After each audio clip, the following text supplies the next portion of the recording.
We want to thank you all for the outpouring of support and prayers and encouragement that you have provided to Haitian Christian Outreach during this most difficult time currently in Haiti. I have with me today RoRo and Eline Eustache, our founder and co-founder for the ministry. And RoRo and Eline, can you give us an update on what the current situation is, how things are going in Peridot, and what you're hearing from those that you're staying in contact with?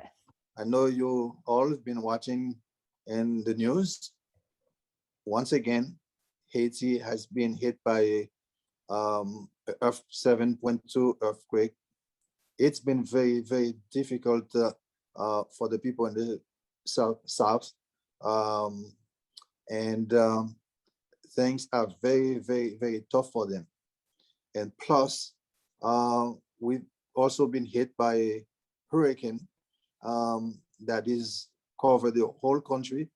And thank God we were not hurt by the earthquake where we are located, because the earthquake happened about 100 miles southwest of Peridot. Mm-hmm. But through inundation, the rain really hit Peridot, Jack Mel, and the situation is tough. Even today, trucks cannot go from Jack Mel to Peridot, and there was a lot of rain, and we got almost all of the roofs of all the domes have been leaking, and there was so much water inside of the building. But we have no casualties, thank God. But in the south, so far they say there are about 3,000 people dead, and more than 6,000 people are injured, without counting all the homes that have been destroyed and damaged in the south.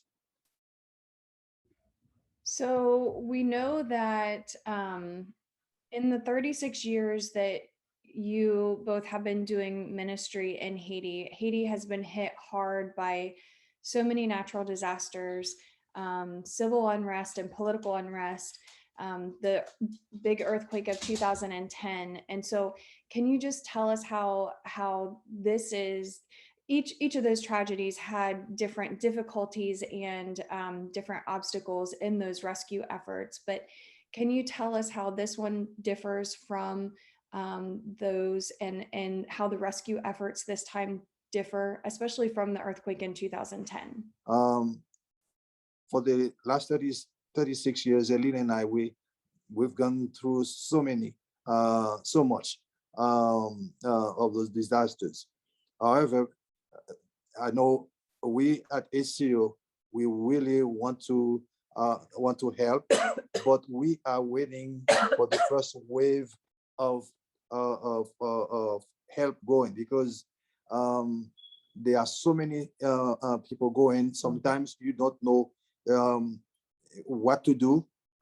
You cannot find a place to stay. You cannot find a place to go, and people they are in such a need that they won't wait for you to serve them, but they will rob you.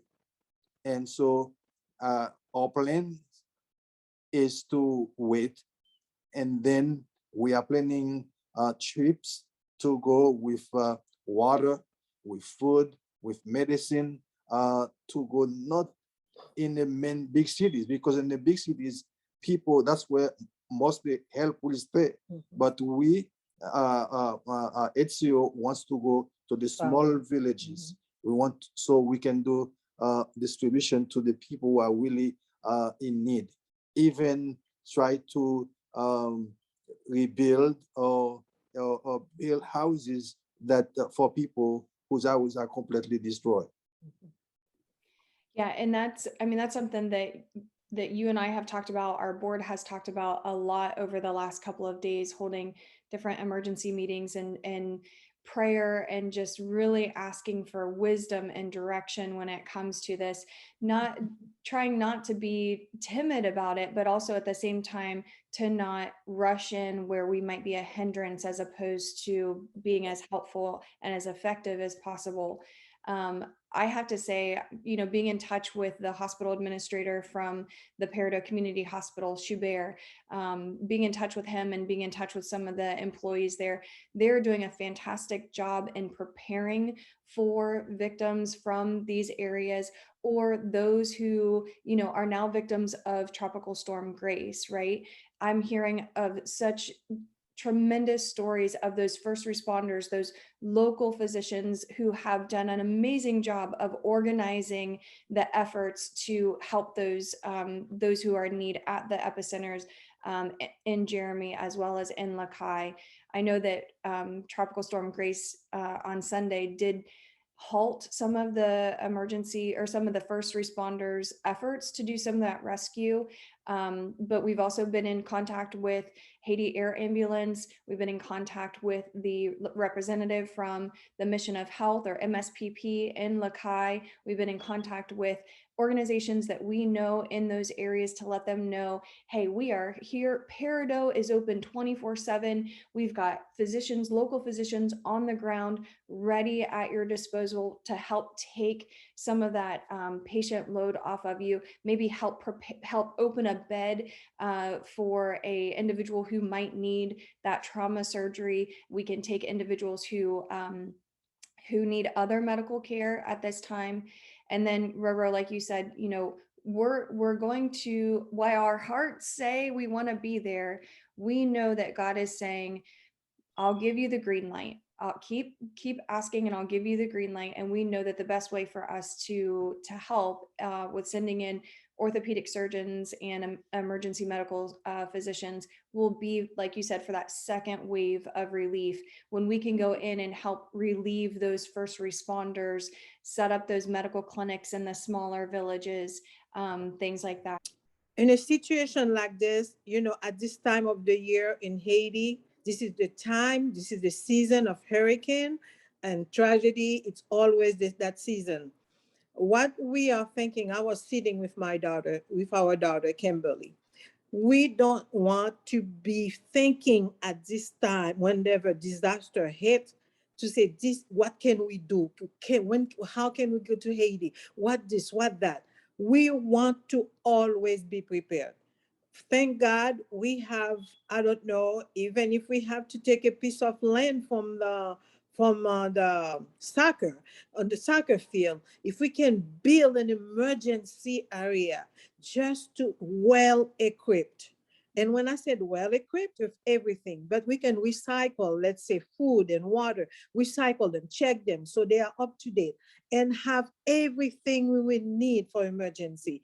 And then prepare the hospital, have extra mattresses, bed, and whatever, we can just, whenever I watch Red Cross here, when there was a disaster, hurricane hitting so bad, they were sending people, and they took the arena and set it up so well. It gets to me. You see people's bed, and then mattresses and blankets, and then a bag of food on the bed, waiting for those people coming. This is what we would love to do. And we would love to be for everybody to know us in the area. When something that happened, they said, hey, HCO is in this area. This is what they can do.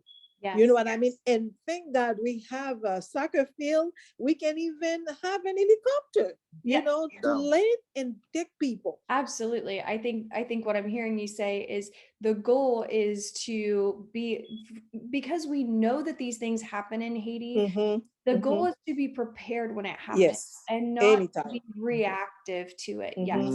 Yes. So to have our partners come alongside of us and to help us to prepare to have a field hospital so that when disasters happen in Haiti, we're already prepared. And so, Yes. yes, Mhm. and those are Yeah. things that for all of our partners listening, those are things that we're talking about in order to, things that we're learning from these different disasters and putting Mhm. in place for the future. So we Yes. greatly appreciate your need in this time, or your help in this time. We greatly appreciate you helping us to satisfy these needs in this time. We need you to come alongside of us and to partner alongside of us so that we can be proactive in these opportunities or these times as opposed to being reactive. So again, thank you so much for your support in this time. We hope that you continue to support HCO so that we can have these things that help us to help the communities more effectively, that are there for our local physicians and our local nurses and first responders to be more effective in these types of situations. So, And oh, go ahead. yeah, I was good. Wowo and I, we want to send special thank you as a Haitians, as a native of Haiti. We want to thank them. And if we are in Haiti still, it's because of them. Yes. Because there's no way we could have done anything like that. No way. We struggle every day, but because of them, they keep us going. And we thank God for them. And may God continue to bless you guys and bless your family and bless anybody, I mean, everybody who surrounds you. And I know God has so many things prepared for us, and we cannot wait to see what it has Install. in store for us. Yeah. And Eline, I love that because, when we're thinking about those natural disasters, and Mhm. I know I've asked you guys so many times before, what keeps you going Mm. time and time and time again. When I hear people say, how much more can Haiti take? Mhm. It just baffles me the amount of faith that you guys have. But I Oh, know that faith is there in your heart, but it also is rejuvenated with the support of our partners and with the yes. encouragement of our partners. So Mhm. again, we thank you all for what you're doing. RoRo and Eline, thank you guys so much for being so Mm. faithful to You're the welcome. call. And Welcome. we will continue to update you not only on our Facebook page and Instagram, but also subscribe to our blog at haitianchristian.org, so that you can continue to see those constant updates. And we just can't say thank you enough. So keep praying and encouraging us, and praying for the ministry, praying for RoRo and Eline, pray for the country, pray for those first responders, and we will update you all soon. Thank you so much.